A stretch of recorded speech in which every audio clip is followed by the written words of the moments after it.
Luar biasa kalian semua. Kak Dina sudah mulai lihat wajah-wajah sukacita di sini. Benar loh, kalian semua ini dibutuhkan di keluarga kalian. Apapun yang terjadi, walaupun nggak ada alasan untuk bersukacita, nggak ada alasan untuk bersyukur, tetap mengucap syukur, ya. Buat aura di keluarga kalian, merasakan sukacita kalian. Buat orang-orang di sekeliling kalian yang belum percaya Tuhan Yesus, bisa melihat Tuhan Yesus dalam diri kalian. Tetap bersukacita. Nih anak sekolah minggu di mana sih? Kok tetap sukacita di kondisi pandemi seperti ini? Ya, nah dengan itu kita nggak pernah ragu ikut Tuhan Yesus. Tuhan Yesus selalu setia sama kita. Orang lain, teman, bahkan parents bisa mengecewakan kita, tapi satu pribadi yang nggak pernah mengecewakan kita. Siapa? Tuhan Yesus. Dia Raja dalam hidup kita. Dia berjaya selamanya, dahulu, sekarang, sampai sepanjang segala masa. Dia adalah sumber kekuatan kita. Kita nyanyikan lagu kedua ini, lebih sukacita lagi ya. Yuk Kak Ferry.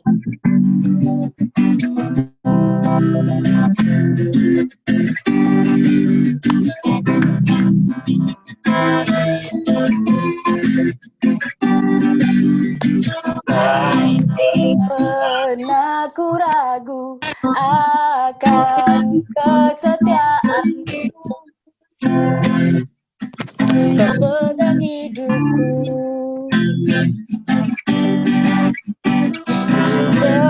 Sepenuh jiwaku, ku yakin dan percaya, kau tuntun langkahku. Yesus, kaulah Raja dalam hidupku, berkuasa berjaya untuk selamanya. Hanya Kau Tuhan, sumber kekuatan, bangsa-Mu tercurah bagiku senantiasa.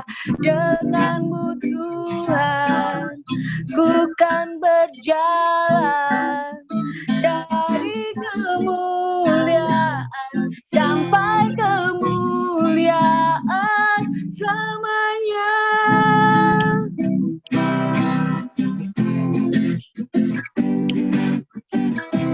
Tak pernah ku ragu akan kesetiaanmu, kau pegang hidupku.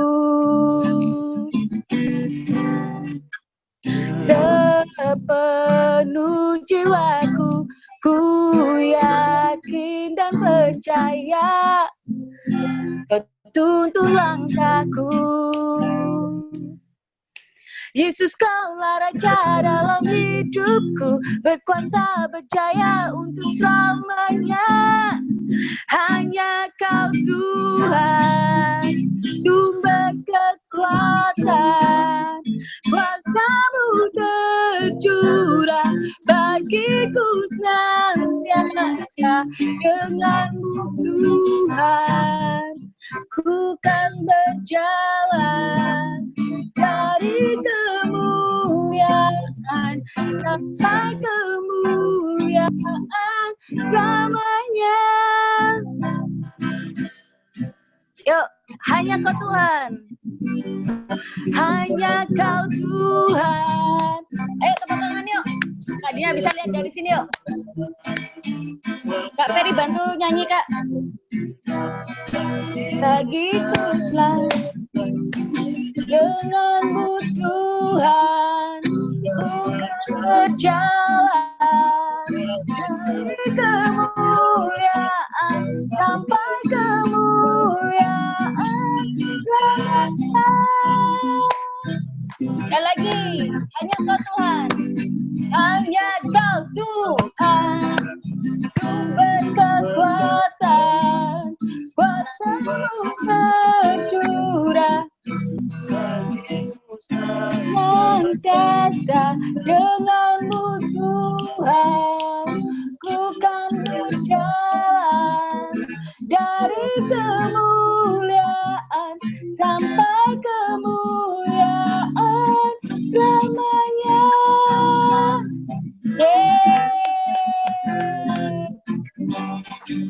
Luar biasa kalian. Yes, Tuhan nggak perlu diragukan lagi kesetiaannya, kemuliaannya dari dulu, sekarang, dan sampai sepanjang segala masa.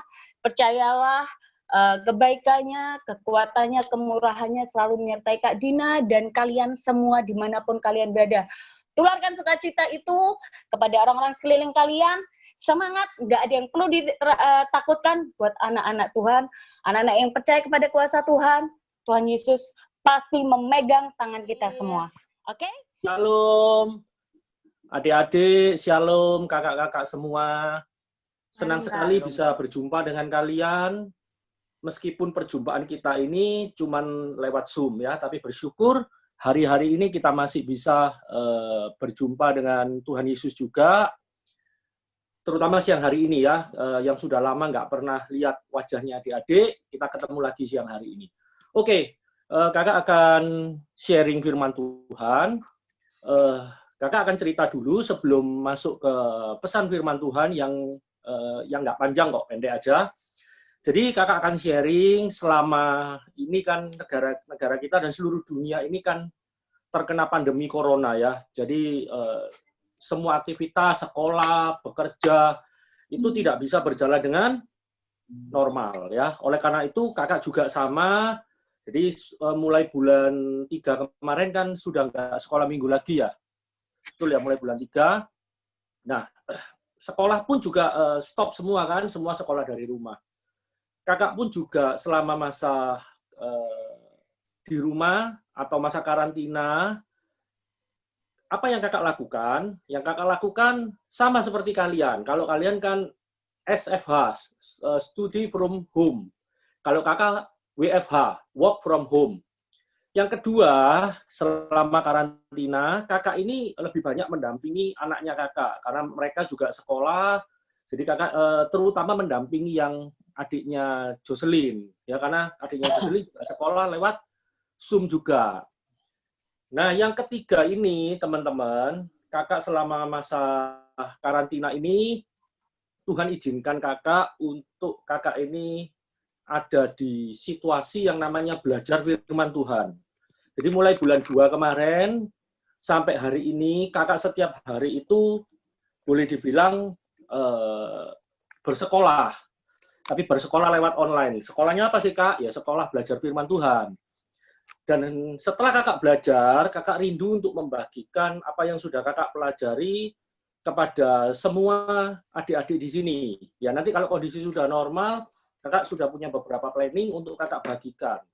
Kenapa? Karena firman Tuhan itu ternyata asik sekali kalau dipelajari dengan mendalam, tuh asik banget.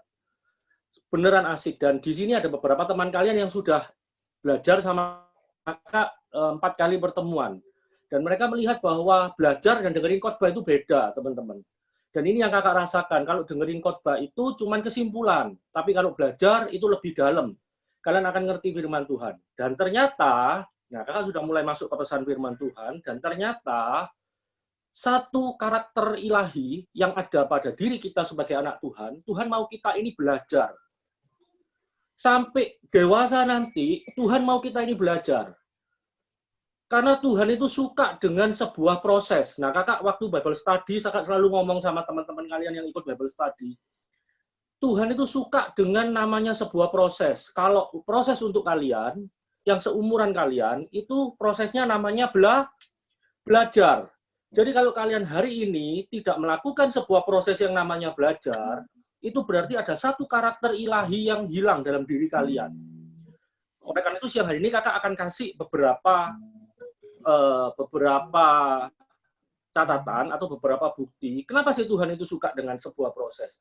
Yang pertama, ternyata Alkitab kita, kalian kan hari ini kan di depan kalian ada Alkitab kan, buku kalian yang tebal itu, Alkitab Perjanjian Lama dan Perjanjian Baru, yang terdiri dari 63 pasal, itu ditulis oleh 40 orang yang berbeda-beda, mulai dari Perjanjian Lama sampai Perjanjian Baru. Dan orang-orang yang menulis Alkitab ini, itu orang-orang yang sebagian besar tuh orang pandai, teman-teman.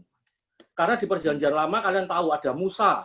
Musa itu pangerannya Mesir. Tuhan pilih untuk bukan cuma membebaskan umat Israel dari perbudakan Mesir. Tuhan pilih Musa untuk menuliskan apa yang terjadi pada waktu penciptaan sampai umat Israel keluar dari Mesir. Perjanjian Lama ada lagi tokoh yang namanya Daniel. Wah, kalau Daniel kalian pasti tahu, dia orang hebat yang hidup di zamannya kerajaan Babel, Media, dan Persia. Terus ada lagi yang namanya Yusuf. Yusuf itu pinter loh teman-teman. Setiap dia bekerja, dia ditaruh di suatu tempat, dia pasti disayangi oleh orang yang mengenal dia. Nah, oleh karena itu Alkitab ini luar biasa, karena orang-orang ini hidup di zaman berbeda, kebudayaannya berbeda, sifatnya berbeda. Tapi satu hal yang mereka miliki adalah mereka ini orang-orang pandai. Jadi jadi anak Tuhan wajib untuk belajar supaya kalian pandai. Ini yang pertama. Yang kedua, kemarin malam kakak cerita sama teman-teman yang ikut Bible Study. Kedua ada orang yang namanya Nuh. Kakak ini baru tahu, karena minggu lalu kakak belajar tentang Nuh. Nuh itu ketika mendapat perintah dari Tuhan untuk bikin bahtera yang besar itu, kalian tahu berapa lama Nuh bangun bahtera itu? Bukan setahun, 2 tahun, 10 tahun, 20 tahun, 30 tahun. Bukan, teman-teman. Ternyata Alkitab mencatat, Nuh itu bikin bahtera yang besar. Kalian tahu bahteranya Nuh sebesar apa? Kalau di Alkitab mungkin kalian nggak ngerti karena tulisannya pakai hasta. Tapi kalau kakak hari ini kakak belajar Alkitab, kakak ngerti. Bahtera Nuh itu besarnya, panjangnya itu 157 meter. Tingginya 15,5 meter dan lebarnya 26 meter. Besar banget bahtera Nuh. Oleh karena itu, Nuh bikin bahtera sebesar itu, dia membutuhkan waktu 75 tahun. Wih, lama banget loh teman-teman. Ya kita harus maklum, karena di zaman Nuh nggak ada teknologi semaju sekarang. Tapi lihat ya, Nuh itu dituntun oleh Tuhan untuk bikin bahtera. Padahal Nuh itu bukan arsitek, dia orang yang cuma Alkitab mencatat, dia saleh dan takut akan Tuhan. Bahkan di akhir cerita Nuh setelah bikin bahtera, Tuhan katakan Nuh itu membuat bahtera itu mirip dengan yang Tuhan suruh Nuh bikin. Tidak ada yang meleset satu ukurannya. Ini hebat. Berarti dari dua kesimpulan ini, Tuhan suka dengan yang namanya proses, dan proses itu adalah belajar dan bekerja. Oke, contoh yang ketiga. Pada waktu Tuhan menciptakan Adam dan Hawa, terutama Adam, Tuhan bawa Adam taruh di sebuah tempat namanya Eden. Bukan Taman Eden, salah ya teman-teman. Dari hari ini kita harus nyebutnya Eden. Karena Eden itu adalah suatu tempat di bagian, jadi Eden itu tempat yang di dalamnya ada tamannya. Nah, pada waktu Adam ditaruh di sana, kalian baca dengan teliti Kejadian 2 ayat 15, kakak akan bacakan sebentar. Tuhan Allah mengambil manusia itu dan menempatkannya dalam Taman Eden untuk mengusahakan dan memelihara. Di sana ada kata mengusahakan dan memelihara. Ternyata Taman Eden itu pada waktu Adam ditaruh, ternyata Eden itu pada waktu Adam dan Hawa ditaruh di sana, taman itu belum beraturan. Jadi kalian jangan bayangkan Eden itu taman yang bagus, yang indah. Enggak. Eden sendiri itu artinya teman-teman, padang rumput, padang belantara, tanah yang datar. Itu artinya Eden. Di sana Adam dan Hawa itu dikasih PR sama Tuhan untuk menjaga dan melindungi Taman Eden. Jadi kalau teks bahasa Indonesianya kan mengusahakan dan memelihara. Arti sesungguhnya itu menjaga dan melindungi. Selain dia harus mengusahakan taman itu supaya jadi bagus. Oke, yang keempat, terakhir. Yang keempat contohnya adalah Tuhan kita sendiri, teman-teman. Siapa dia? Tuhan Yesus. Dia adalah Tuhan Yesus. Itu contoh yang kita harus ikuti. Kalau kita nggak ngikuti dia, berarti kita ini tidak akan punya satu karakter yang namanya karakter ilahi. Oke, kakak akan kasih contoh keistimewanya Tuhan Yesus. Ada dua aja. Yang pertama, Lukas 2 ayat 46. Di sana dicatat, kakak akan baca, Lukas 2 ayat 46. Sesudah 3 hari mereka menemukan dia dalam bait Allah, ia sedang duduk di tengah-tengah alim ulama sambil, ini kalian garis bawahi ya, sambil mendengar dan mengajukan pertanyaan. Nah, lihat ya, Tuhan Yesus usia 12 tahun tuh kasih contoh sama kalian. Kalian kan rata-rata usia 12 tahun kan? Apa yang dikasih contoh sama Tuhan Yesus? Dia itu kalau belajar, dia fokus. Dia dengarkan, dan dia kalau nggak ngerti, dia tanya, teman-teman. Jadi, Tuhan Yesus itu, kalian jangan berpikir gini, usia 12 tahun, dia sudah berada di tengah-tengah ahli Taurat, terus dia bisa pinter karena dia Tuhan. Oh, bukan. Bukan, dia itu Tuhan. Tapi Filipi pasal 2 ayat 7, nanti kalian baca sendiri. Pada waktu itu Allah Bapa kirim Tuhan Yesus ke muka bumi, dia itu murni 100% manusia. Keilahiannya dia tinggalkan semua. Dia harus belajar mulai dari kecil sampai usia 30. Nah, usia 30 kakak masuk ya, tadi usia 12, sekarang usia 30. Di usia 30 tahun, ada satu orang hebat ketika ketemu Tuhan Yesus, dia langsung panggil guru, rabi. Namanya siapa dia? Di Yohanes pasal 3, dia namanya Nikodemus. Nikodemus itu Alkitab mencatat pemimpin agama Yahudi. Jadi kalau orang hebat panggil Tuhan Yesus guru, berarti kemampuan Tuhan Yesus untuk dia menghafal Taurat itu luar biasa hebatnya.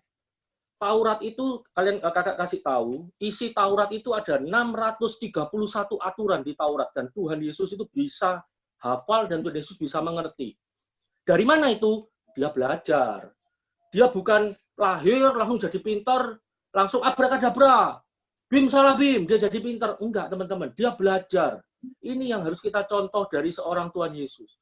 Bahkan kakak akhirnya mengerti. Kakak dulu pernah mikir gini sih. Kenapa ya Tuhan Yesus pada waktu ketemu Petrus, Yohanes, Matius, terus dan murid-murid yang lain, ketika diajak, ayo ikut aku, mereka langsung mau semua. Kalian nggak pernah mikir ke sana. Kenapa mereka langsung mau? Padahal Tuhan Yesus itu awal-awal dia melayani. Karena satu hal, orang sudah tahu bahwa Tuhan Yesus itu orang yang pandai. Teman-teman, kalian di sekolah pasti punya teman yang pandai kan? Kalau orang pandai di sekolah terkenal apa enggak? Pasti terkenal. Kenapa murid-murid Yesus yang lain itu mau ikut Yesus? Bukan karena Yesus ini bisa menjamah hati mereka terus mereka ikut. Enggak, kekristenan itu bukan seperti itu, teman-teman. Kekristenan itu adalah sebuah proses yang kita harus kerjakan. Ternyata Tuhan Yesus ini ketika dibaptis sama Yohanes, ada suara kan? Di sana pada waktu Tuhan Yesus dibaptis itu apakah Tuhan Yesus sudah melakukan mujizat? Belum. Tapi satu kalimat yang orang dan Yohanes Pembaptis dengar, Bapa mengatakan, dengarkan dia, aku berkenan kepadanya. Aku berkenan itu artinya masa hidupnya Tuhan Yesus mulai usia 0 sampai 30, dia lakukan itu nurut sama Tuhan. Berarti pada waktu usia 12, dia belajar. Makanya dia dipanggil rabi. Dia dipanggil guru. Nah, kesimpulannya apa teman-teman? Kakak akan tutup. Teman-teman, hari ini kalian kan sudah mulai sekolah lagi. Bahkan sekolah dari rumah itu, kakak kemarin ditunjukin foto sama istrinya kakak. Kadang-kadang ada orang kalau belajar dari rumah itu malas-malesan, duduknya selonjoran, sambil makan, gitu kan. Terus males, apalagi kalau kamarnya ada AC-nya. Enak banget ya. Nah, hari ini kalian dengar satu kebenaran ya. Belajar itu adalah sebuah karakter ilahi. Kakak hari ini 1 minggu itu bisa belajar firman itu bisa 4-5 kali. Dan kakak catat dulu hari ini. Dan kakak dulu kalau dengar khotbah nggak pernah catat. Tapi kakak hari ini belajar itu kakak catat. Karena salah satu ciri orang yang serius belajar itu adalah mencatat. Kalau kalian hari ini menjadi murid dari sekolah atau kalian belajar firman Tuhan, kalian harus serius, kalian harus catat. Kenapa? Tidak ada proses yang namanya belajar itu suatu hari sia-sia, nggak ada teman-teman. Dan terbukti Alkitab kita ini kebenarannya layak untuk layak untuk kita percaya. Karena yang nulis itu bukan orang yang maaf ya buta huruf, orang yang nggak sekolah, orang yang bodoh. Petrus pun itu pada waktu dia menulis Alkitab ini, itu dia minta tolong Markus. Tapi Petrus melihat bagaimana Tuhan Yesus hidup. Nah, kakak akan tutup satu ayat yang terakhir, Lukas 2, ayat 52. Di sana ditulis begini, dan Yesus makin bertambah besar, dan bertambah hikmatnya, dan besarnya, dan makin dikasih Allah dan manusia. Di sana ada kata bertambah hikmatnya. Bertambah hikmat itu berarti dulu hikmatnya sedikit, sekarang jadi banyak. Nah, itu karena dia belajar. Nah, makanya teman-teman, yuk kita contoh Tuhan Yesus, kita contoh tokoh Alkitab yang hebat-hebat ini, Daniel, Yusuf, dan lain-lain, kita contoh mereka. Kalau kalian mau dipakai Tuhan, tidak cukup cuma berdoa, tidak cukup teman-teman. Itu Kristen yang nggak benar. Kalau kalian mau dipakai Tuhan, besok waktu dewasa, sekarang ini, belajarlah dengan rajin. Kalau kalian hari ini punya kerinduan melayani Tuhan di bidang musik, ya belajar main musik. Kalian rindu melayani Tuhan nyanyi, belajar nyanyi. Nggak ada karena doa tiba-tiba manusia jadi hebat. Nggak pernah ada, teman-teman. Ya, dari kakak sekian aja. Yuk kita sama-sama belajar supaya hidup kalian di masa yang akan datang, mulai hari ini Tuhan pakai kalian luar biasa hebat. Sekian, Tuhan berkati. Jadi untuk meneguhkan adik-adik ya firman yang disampaikan Kak Arif tadi ya. Jadi kita ambil waktu yuk untuk menyembah Tuhan, kita undang Tuhan untuk hadir di hidup kita ya. Karena selain mendengarkan firman Tuhan, saat kita menyembah itu Tuhan bisa hadir ya. Saat Tuhan hadir, Tuhan pasti akan jamah kita lewat berbagai masalah yang ada adik-adik ya. Adik-adik mungkin bosen di rumah gitu ya. Kak Ferry juga ya. Kak Ferry kerjanya jualan ya. Sebagai tenaga penjual. Saat wabah corona gini kena wabah, kena akibatnya gitu, jualan susah gitu ya. Ada temannya yang di PHK, nggak kerja, nggak dapat penghasilan. Kak Ferry masih dapat pekerjaan, ada gitu ya di lingkungan sekitarnya Kak Ferry gitu. Mungkin ada yang meninggal juga, tapi kita tetap dipelihara di tangan Tuhan. Yuk kita menyembah Tuhan, undang hadir Tuhan dalam hidup kita supaya hidup kita lebih berarti bagi Tuhan. Kita nyanyikan ku di tanganmu, ku di hatimu, karena sungguh adik-adik ya, saat hidup kita di tangan Tuhan, di hati Tuhan, kita nggak usah mikir apa-apa, Tuhan sediakan bagi kita di tengah apa yang terjadi itu akan ngenakin kita ya secara manusia ya.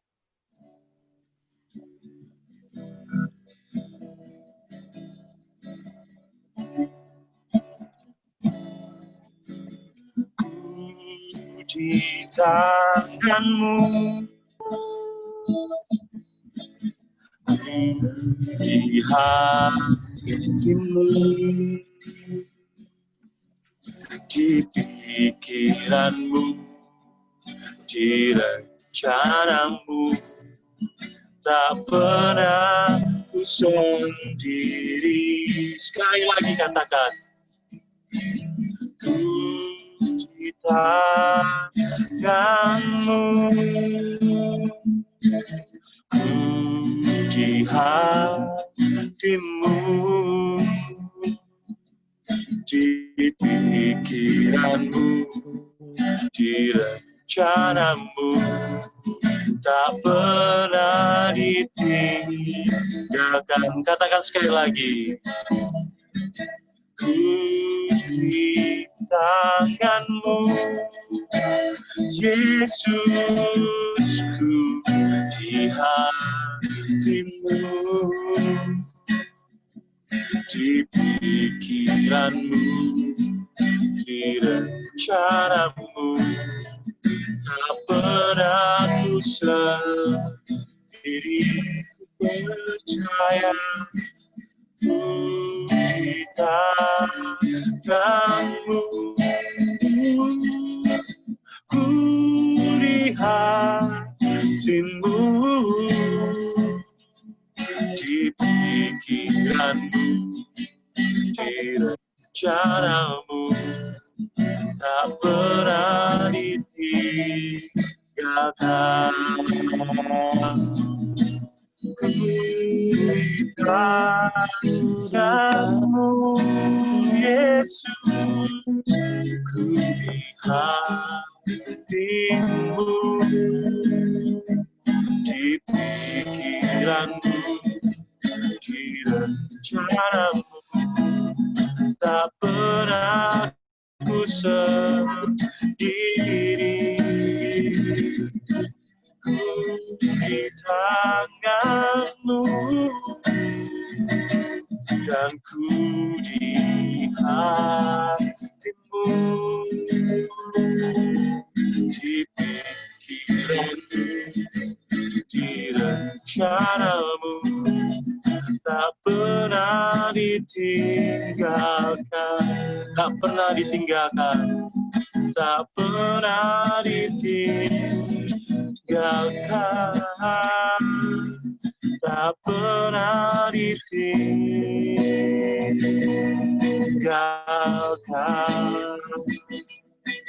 Ku sembah Ambil waktu adik-adik untuk menyembah Yesus. Katakan, ku sembah Kau, ku sembah Kau, Yesus, ku sembah Kau, ku sembah Kau, ku sembah Kau, ku di tangan-Mu, ku di tangan selamanya, Yesus, ku sembah Kau selamanya.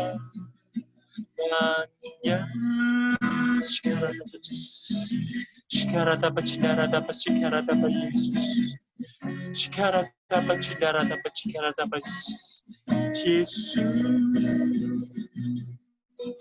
Shikara dapat cinara dapat sikara dapat sikara dapat sikara dapat Shikara dapat sikara dapat sikara dapat sikara dapat Shikara dapat sikara dapat sikara dapat Yesus. Yesus. Shikara dapat sikara dapat sikara dapat Shikara dapat cinara dapat sikara dapat Yesus. Tutup mata, panggil namanya. Panggil dia Yesus. Jamah Tuhan, jamah adik-adik ini Tuhan. Jamah kami semua di tengah apa yang terjadi. Karena kami sungguh Kau pelihara. Sungguh kami di tangan-Mu. Sungguh kami di rancangan-Mu. Tak perlu kami kuati, Kau pelihara selamanya, Yesus. Shikara dapat cinara dapat sikara dapat Shikara dapat cinara dapat sikara dapat sikara dapat Yesus. Yesus.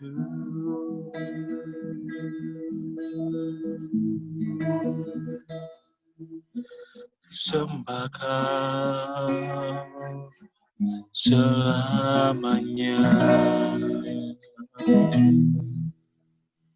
Terima kasih Tuhan Yesus, terima kasih Bapa, terima kasih buat firman-Mu yang meneguhkan kami. Kami percaya, kami mau belajar berserah pada Engkau, karena sungguh nyata bahwa saat kami di tangan-Mu, saat kami dalam rencangan-Mu, kami tak perlu mereka-reka atas apa yang terjadi, walaupun dunia bergolak Tuhan Yesus, Engkau akan memberikan rancangan dari depan penuh pengharapan bagi kami. Kami akan menjadi umat-Mu yang menjadi umat yang menjadi lebih dari sekedar pemenang.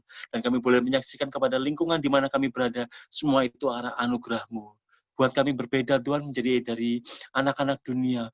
Buat kami berbeda, karena sungguh kami milik-Mu, dipakai untuk kemuliaan-Mu di hari-hari yang akan datang.